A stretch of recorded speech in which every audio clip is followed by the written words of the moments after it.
I remember shortly afterward, I actually applied to grad school, and part of my application was about the lack of crisis management training in the workplace. So I look back on that now and think like, yeah, maybe I wasn't getting everything I needed.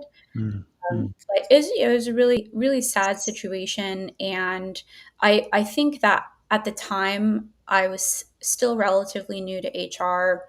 I uh, was incredibly empathetic to employees, incredibly empathetic. I took their problems home with me. mm. And after that, I think I became a little more jaded.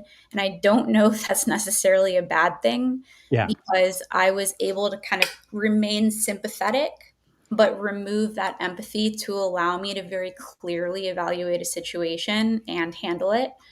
Not that I didn't in this case, but just kind of moving forward in the future, I found that to be really helpful. So there's a good lesson learned out of the story at the end of the day.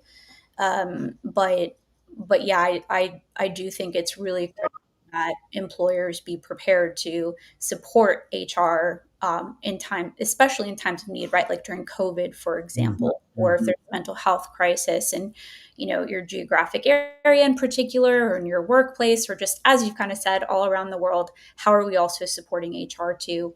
I don't think that's talked about often enough. So just give us some practical sort of tips around that.